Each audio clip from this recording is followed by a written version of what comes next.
Kamin najiraachiste akkamiin darbee abbaa warri dhugaatti abbaa keenya uumaa keenya jaallatamtu.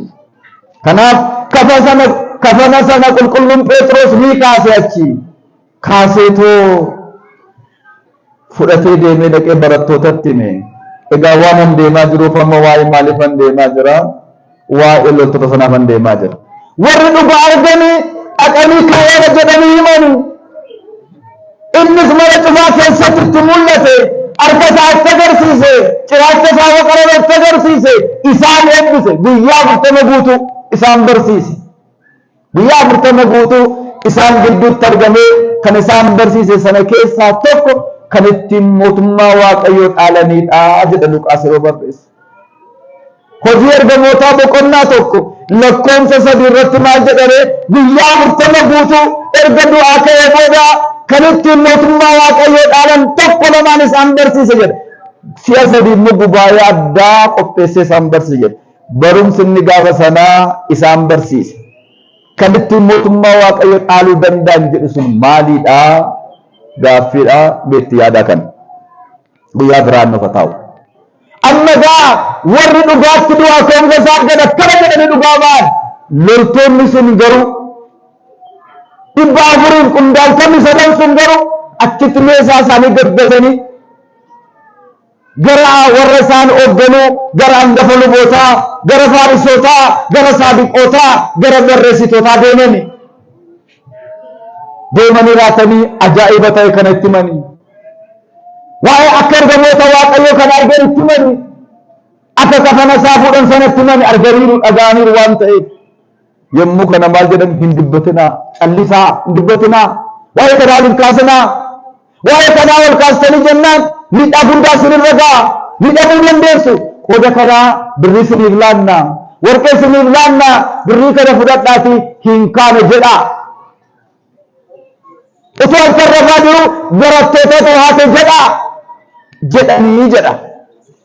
Birrii fudhatanii warqee fudhatanii akkuma itti nama taasisan gara magaalaatti ba'an warri dhugaatti dhaga'an ka'eera jedhanii lallaban. Gareen kun immoo lakkinnoon kaane halkan barattoota to'ata jedhanii loltoonni kun immoo dubbachuutti ka'an jarana waa'een birrii rakkistuudha. Hamma irraatti jedha.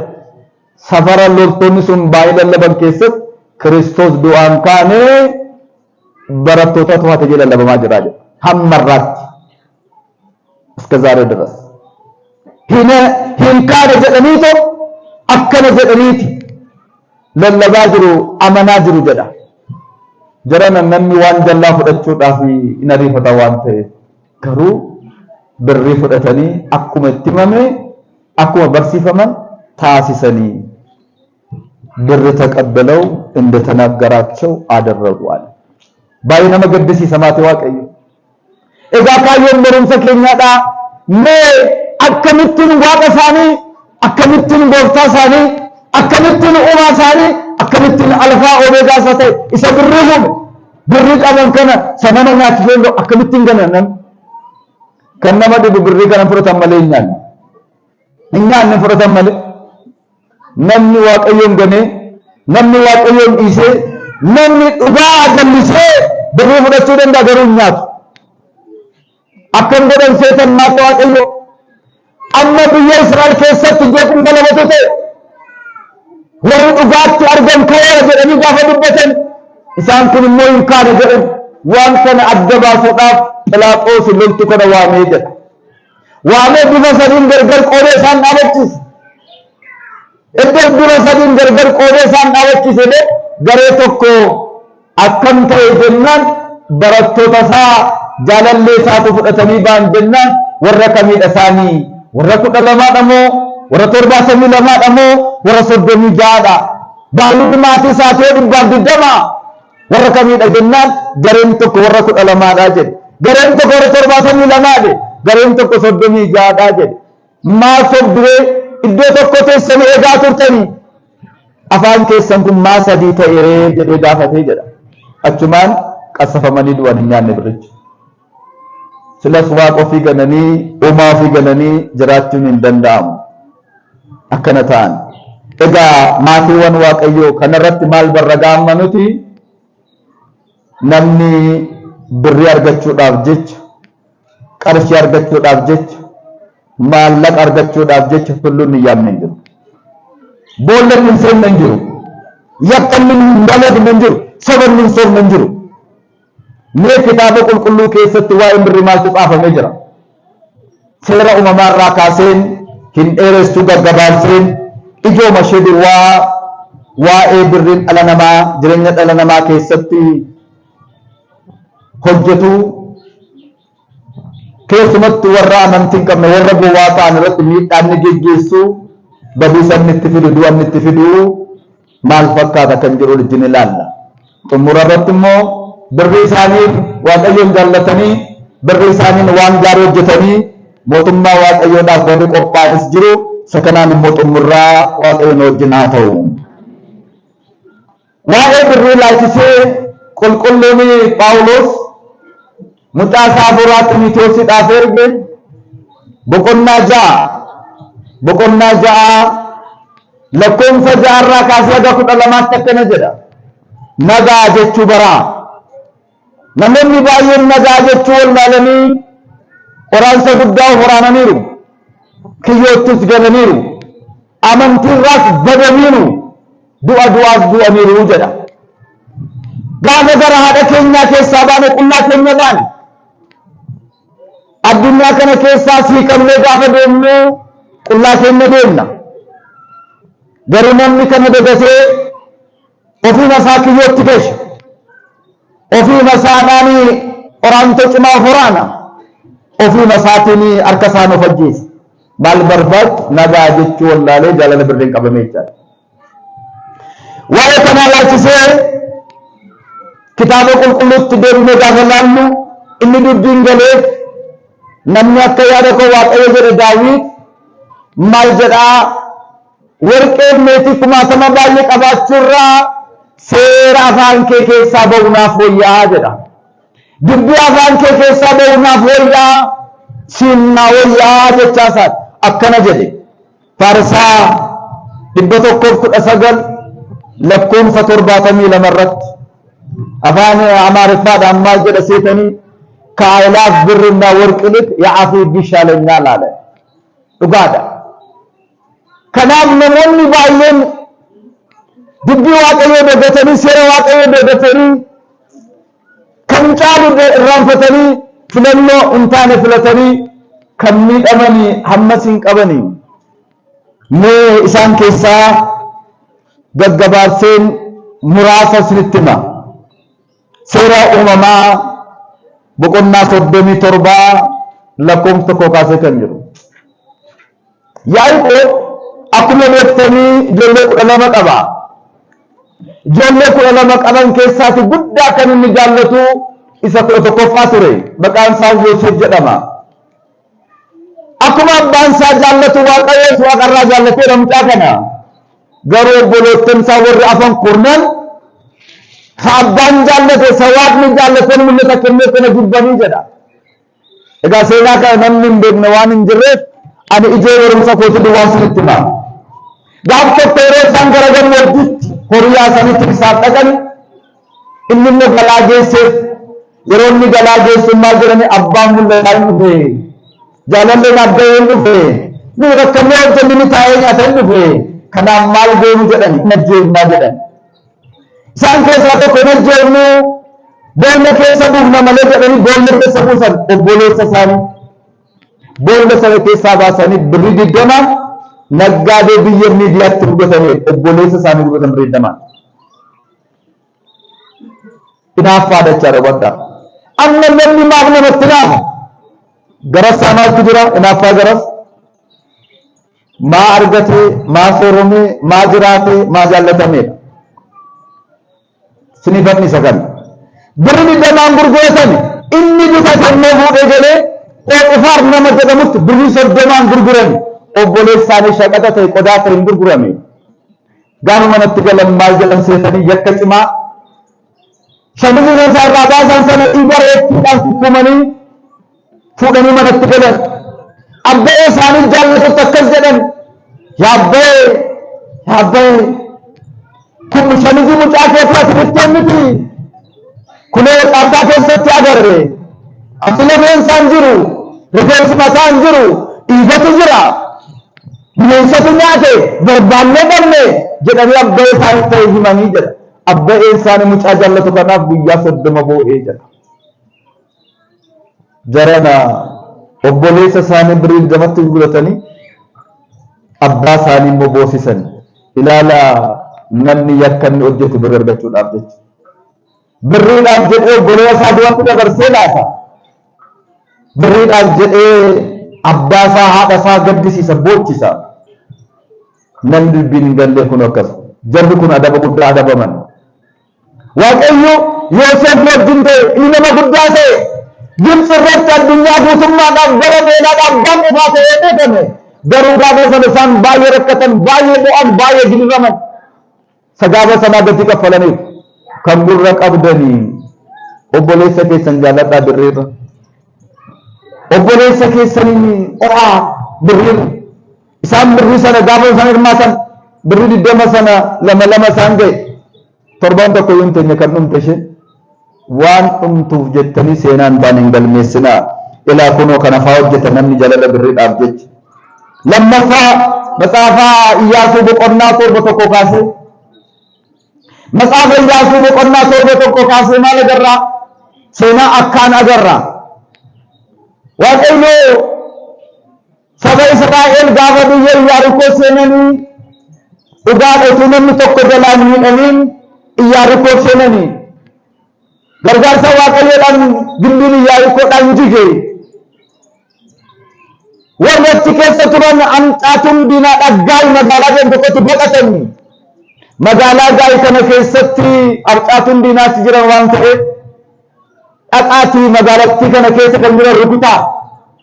Achi keessa kan ta'an bordofanii magaalaa dhoowwatu waan ta'eef jedhee Iyyaasuun ajaja baase. Achi gaafa dhattan immoo birrii biyyicha keessa jiru hin fuudhinaa. Warqee biyyicha keessa jiru hin fuudhinaa. Qabeenyaa garaadhaa hin fuudhinaa. Hirmii siniif haa ta'u jedhe hirmii. Akkaan kan jedhamu gaafa lolatti dhaqanii ba'an warqeetti dhaqee ba'e. Birriitti ba'e. Gaafa ba'u qalbiin isaa himatan jecha hoogganaan isaanii abbaan isaanii barsiisaan isaanii Iyyaasuun jedhu irraanfatan.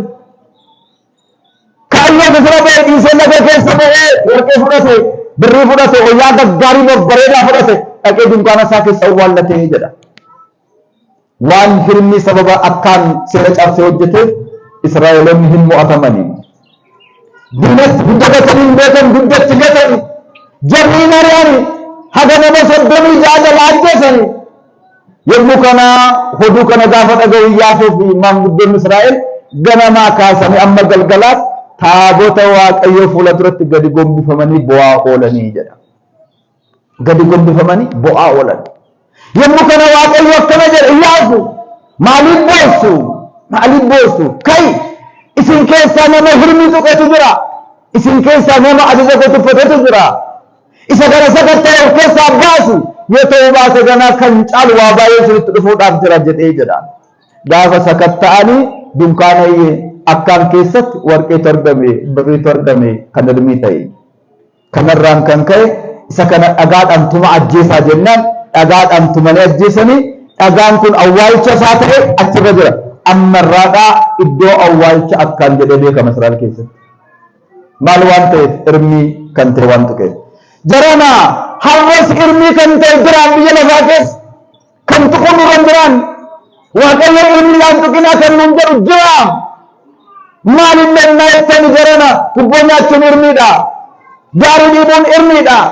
Madaalii jallisuun hirmiidha. Imaanaa nyaachuun hirmiidha. Kubboo nyaachuun hirmiidha. Hirmiidha kiristaanotaadhaaf.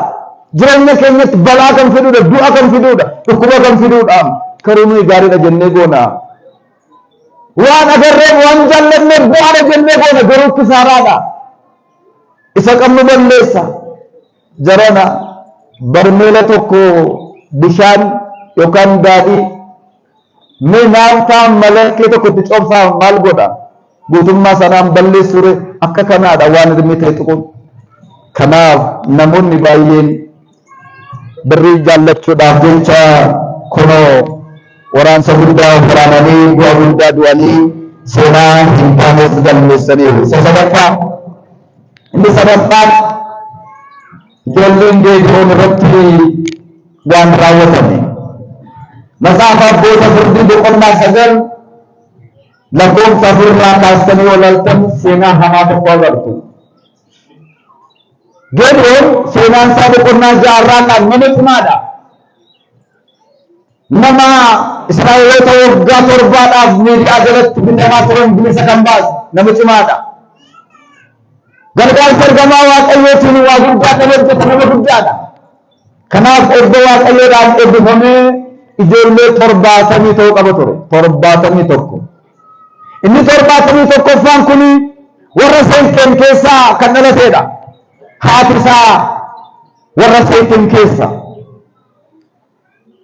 Gaaf tokko gaafa abbaan isaanii du'uu gara warra isaanii gara lafee isaatii gara foon isaatii gara dhiiga isaatii dhaqee jedha kitaabni warra akkas jedha gara foon isaatii gara dhiiga isaatii gara lafee isaatii dhaqee akkana jedhe yaa jarana ammaan tokkichi simbitu wayyamoo ijoollee Geediyoon 70 simbitu wayya anoo foon keessanii anoo dhiiga keessanii anoo lammii keessanii jedhe. Gaafa sana afaan bareedaa kanaan gaafa itti dubbatu dubbiin namniidha dubbiin sanyii cimtuudha. Cimaadha jireenya dhala namaa keessatti Waaqayyo nu gargaaru. Yommuu kana maal jedhe seetaniree ati dibutu wayyaa ati nimee wayya gaafa jedhan akkan simee barbaaddu taanaan tokkoon keessan birrii buusaa jedhee jedha. Birrii buusan kanaanii birrii 70 buusanii. Birrii 70 kanaan duriyyee bitanii jedhachumarra duriyyee bitanii maal gochuudhaaf warra 70 ijoollee abbaa isaatii ajjeesisuudhaaf birrii kanaan ijoollee abbaa isaatii 70 kana nama 70 itti bitanii birrii 70 fudhanii 70 kun ijoollee Geediyoon 70 waaman dhagaa tokko irratti qalanii jedha. Dhagaa tokko irratti qalanii waa'ee maaliif waa'ee silxaanaaf waa'ee maaliif waa'ee safarii jiraachuudhaaf. Jarana irra buluu keenya garuu Waaqayyotu beeka. Abeet waan baay'eetu jira jarana. Birriin waan baay'ee qaba. Warqeen baay'ee qaba waan baay'ee qaba. Yommuu kana isaan keessaa mucaan Geediyoon Yo'attaam kan jedhamu miliqee ba'e. Erga miliqee ba'e booda Tulluu Giraazaanii yaabbate. Tulluu Giraazaaniif Tulluu Geemaal seenaa isaanii beektee yaada. Tulluun Geemaaliif Tulluun Giraazaan Tulluu Eebbaaf Tulluu Abaarsaa jedhamanii beekamu. Seera keessa 27 irratti barraa'ee jira dhaqaalaalaa. Tulluu Giraazaan kana yaabbatee akkana jedhe yaa uummata namaa akka Waaqayyo sin dhaga'u na dhagaa jedhee lallabe. Jedhan hundi isaanii akka Waaqayyo sin dhaga'u na dhagaa mee seenaa tokkoon sinitti maa jedhe.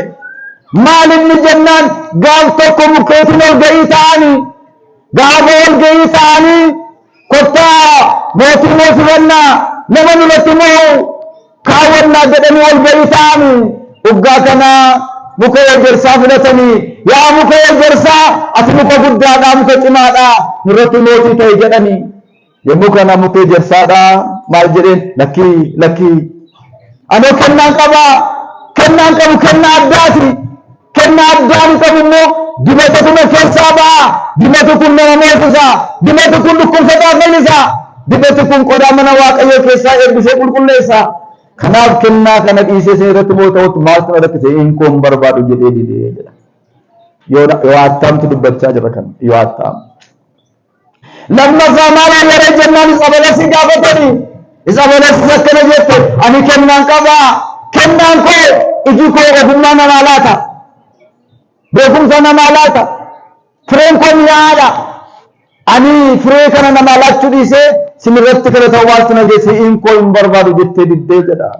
Sadaffaa biqiltuu wayinii gaafatanii biqiltuu wayinii anis kennaan qabaa kennaa ani qabu maali cuunfaan ija kootiin irraa cuunfamee dhugaatii ta'a qoricha ta'a isa kana namaaf kennuu dhiisee tananii kennaa koo dhiisee hin deemu jedhe. Kennaa keessan dhiistanii hin deeminaa. Hundumti keenya kennaa qabna. Kennaa keessan irratti eegaa barumsa guddaa nu barsiisa waa'ee kennaa waa'ee tsaggaa. naafataa guyyaa biraadhaaf garuu abbaan hiikkatanii hiikkadhaa.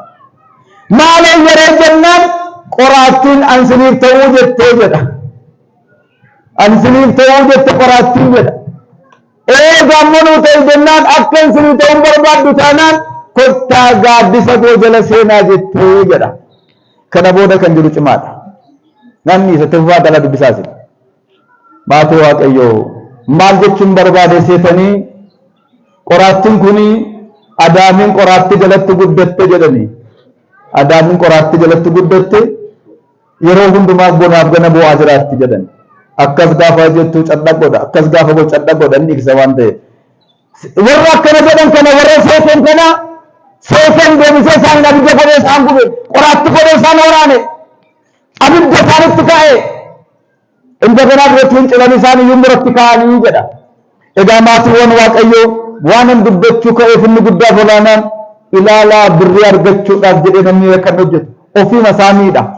Wanti karaa Waaqayyoo hin taane wanti karaa birriidhaa dhufu hundisaa teellaan isaa miidhama guddaa qaba. Kanaaf namoonni baay'een birriidhaaf jecha kaleessa kana gochaa turaniiru. Oraansa guddaa ofii isaanii of waraananii, kiyyoo guddaatti ofii isaanii hin galanii, du'a guddaa ofii isaanii of ajjeesanii. Mee maxaafa kana hanga dhumaatti ilaalaa waan seekin isaan godhe isaan waan seekin hin godhan. Waaqayyo nu haa gargaaru. Inni itti aanu lammaffaa maxaafa moototaa boqonnaa 5 lakkoofsa 8 irraa kaasee kan jiru ijoon isaa jiru iddoo ofirra jira. Akkuma beektanii loltuun itti gaafataman loltuu biyya Sooriyaadhaa Ni'imaan jedhama. Namni kun dhukkuba qoricha hin qabneen qabame jedha. Addunyaa guutummaarra deeme qorichi hin argamne dhukkuba isaatiif. Dhumarratti xomboreen Israa'el tokko mana isaatti booji'amtee jirti turteeyyuu ammatu biyya Israa'el deemtee ammatu raajaa Waaqayyoo Elsaa'i bira deemtee dhukkuba kee kanatti salphaatti fayyuu dandeessaa jettee itti himtee jedha. Waggaa kanaa birrii fudhatee warqee fudhatee uffata xiyyaarii kennuuf fudhatee gara biyya Israa'el deeme. Dhaqee Elsaa'iin gaafate Elsaa'i maal jedheeni dhaqi bishaan Yordaanositti si'a 7 cuuphadhu baynii fayyitaa jedhe. Ay bishaan kun fayyatu ta'ee bishaanni gaggaariin qulqulluu ta'an guddoo ta'an baay'een biyya keessa jiru sanaan dhaqee cuuphadhee miiccadheen fayyuree jedhee deebuu ka'ee jedhe. Lakki waan cinaa siin hin jenne waan beeku waan amanu siin jedhe dhaqi godhi jennaan gaafa dhaqee cuuphatu dhukkuba isaatti fayye. Galanni Waaqayyoof haa ta'u. Dhukkuba isaatti fayye. Garana mana keenya keessa doktoriin afuuraa abbootii keenya luboonni jiru bakka Elsaa'i kan bu'ani. Har'asi si'a 3 si'a 5 si'a 7 cuuphadhu jedhanii cuuphannee kan ittiin fayyinu sababni fayyinaadha jira. Kana arra jalqabne miti nuti akka warra kaleessoodha. Kaleessaba seera uumamaa irraa kaanee beekna waa'ee kanaatumi abbootiin keetti fayyadamaa turan. Namoonni garuu haaraa godhanii kan nama jalqaban jiru reefu ribaa ka'u. Bishaan fayyinaa bishaan eebbifamaa jedhanii kan nama goyyomsan kaleessa turan garuu. Haa ta'u siniifanni isa kana. Egaa yommuu kana yeroo fayyuu gammadee warqee birrii uffata xiyyaariif godhame kan Elsaa'i kennu. Elsaa'i maal jedheen ani kennaa kana waaqa biraa tolan fudhadhu sittin gurguru jedhe. Kan gurguran jiranii har'a. Abbootiin keenya tola fudhatanii kennaa turan baay'een isaanii har'a gara gurguraa jiru. Nagada malee namantii miti. Waaqayyoo hubannaaf ogummaa isaa nuuf haa laatu. Kanaaf maal godhe seetarree maatii Waaqayyoo warqeen birrii kana gaafa inni kennu lakkaan hin fudhadhu jedhee gaafa inni deebisuuf dura koo bu'aanii Elsaa'i maqaan isaa Gi'aaz namni jedhamu maal jedhe seetanii yoo fudhachuu dhiisee tokko lamallee naaf fuudhee keessaa naan kennu jedhee gojoomaa ture jedha. Namni birrii argeen gojomaane jiraare. Namni warqee argeedha qalbiin isaa hin hatamne jiraare. Yeroo makaraa deemnu lafatti gaafa waa agarru kan calaqqisu gaafa agarru kan birrii fakkaatu gaafa agarru garaan namaa waa kakku jedha miti ree. Garaan isaa waa akka jedhee maal ta'etu tokko lama keessaa naaf kenne jedha ture. Egaa maatiiwwan Waaqayyoo inni hin barbaadu jedhee in sokki gaafa inni sokku laphee sarara bulteetti waan ta'eef jaalalli birriidha. Gi'aaz laga keessaan ba'ee duukaa bu'ee raate akkana jedhe. Yaa barsiisaa dhaabadhume yaa mootii dhaabadhume eddeti sokkitee booda kunoo keessummaan itti dhufanii birrii silaa keessaa walakkaa warqee silaa keessaa walakkaa naa kenni jennaan naa ergi jennaan dhufe barsiisaa boofan geessaa kenne jedheera garuu akkas hin jenne dhaqee hunda isaa fuudhi geessennaan lakki walakkaa jennaan walakkaa irraa qooddatee daagee sabee dhokatee dhaqee mana isaa keessaa waallate giyaas takka sabee dhaqee raafee akkana jedhe eessaa dhuftaa jedhee gaafa eessaa gaafatu maal asuman ture hin deemne jedhe asuma turte ani immoo si argeera kaa namicha duukaa fiigdee birrii silaa keessaa walakkaa warqee silaa keessaa walakkaa naa kenni gaafa jettu ani si argeera yeroo tajjinaa isaatu si argeera keessummaan natti dhufe jettee yommuu harkaa fudhatte si argeera laga keessa baatee mana kee keessa gaafa walte si argeera birrii kanan fudhatte malee hin nyaattu dhukkubni sarara ture kun amma siin si qabatu kanaan duuta jedhe yeroo masan dhukkubi bara durii qoricha hin qabne lamxii jedhama dhukkubi lamxii kun adda isaa irratti ba'ee namicha achumatti lafa dha'ee du'ee najjeefame birrii sanatti maxxanfate agartanii jarana ammatu barsiisaa duukaa bu'ee jedhee akka isaa ta'a ture jaalala birriidhaan qabamee karaatti afee akkana ta'ee jechaadha gaamaatiiwwan waaqayyoo dhugaadhumatti namooti baay'een birrii gaafa arganii warqee gaafa arganii jireenya addunyaa kana keessa kan jiru gaafa arganii dhugaa dubbii waaqayyo irraanfatanii kaayyoo isaanii irraanfatanii ofii isaaniitiin kan of ajjeesanii ofii isaaniitiin kiyyootti gangalan jiru isin garuu yaa maatii waaqayyo kana hubadhaa jaalala kiristoosiin jiraadhaa har'a mee waan isinitti mammaa jaalalli nama gidduun jirtu eessa jirti beektu isin jaalalli nama gidduun jirtu mee asirra dhaabadhee waa isinitti hima abbaa tokkotu gadaamiidhaa ba'anii ergamaas gaafa gara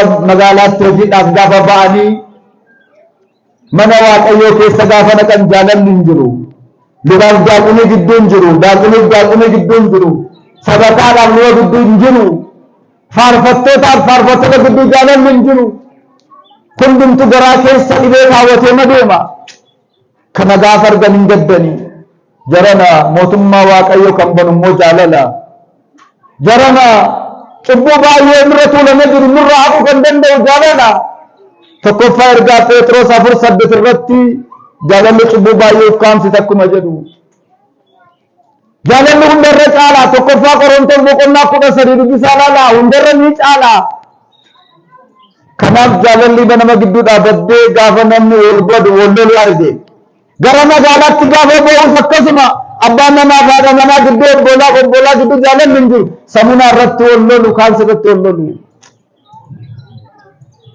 karaa biraa waajjira biraa keessa gaafa dhawu akkas iddoo hundumaa deemee jennaan jaalalli hin jirtu iyyuu jaalala kana iyyafatanii waamuu jalqaban yaa jaalalaa maaloo eessa jirta na jalaa waadhumee namni ol fixeera namni badduu ol baaseeraa jedhani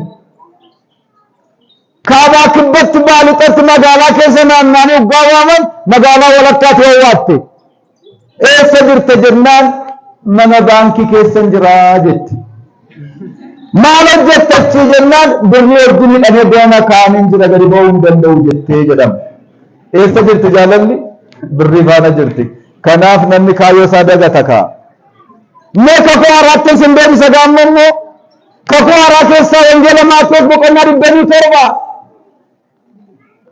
27 irratti akka Yihuudaan gooftaa gurgura gartaniitti birrii 30 birrii sana hin nyaanne Yihuudaan gaafa jimaata gaafa gooftaan fannifamu sana mana qulqullummaa keessatti bittimse dhaqee mukatti of rarraase muki maal jette yakka kana gootana yaaddatin narraa'i jette gad jettee birraa lafa buufte si'a sadiitti lallabde si'a sadii didee yaabbate sadaffaa irratti ofirraa gaafa waccaaftu funyoon sun hin cite dubbiin citeessas garaan hin qaandillaa'e daa'ima manatti gale guyyaa 40 ciise gaafa gooftaan ol ba'u marrummaan isaa jigee du'e hojii ergamootaa 18 kanaaf ilaalaa ammatu Yihudaan akka obboloota isaatii warra 11 sana jaalala birriin qabamuu dhiisee jaalala Kiristoosiin qabamee jaalala dubbii waaqayyoodhaan qabamee utoo hojjeteera deemeera ta'e tajaajileera ta'e silaa seenaa badaan kun isirratti hin galmaa'u ture jaalala birriidhaaf jedhamee akkana ta'e kaayyoo namaa dagachiif isin gurra kan qabdan dubbina dhagaa kaayyoo keessan hubadha. Jarana birriin waaqayyo fiduu hin danda'u, waaqayyo garuu birrii fiduu danda'a. Akkuma kana loltoonni warreen fira sinitti akkana godhan. Inni kan biraanii mee ilaalaa wangeela Maatiyyoos boqonnaa 19 lakkoofsa 22 kaasaati. Jireenya barabaraa argachuudhaaf maal jechuun wayyaa ta'e dargaggeessa reesisuuf. መቅደስህን ተጠግቼ አይቻለው ብዙ ነገር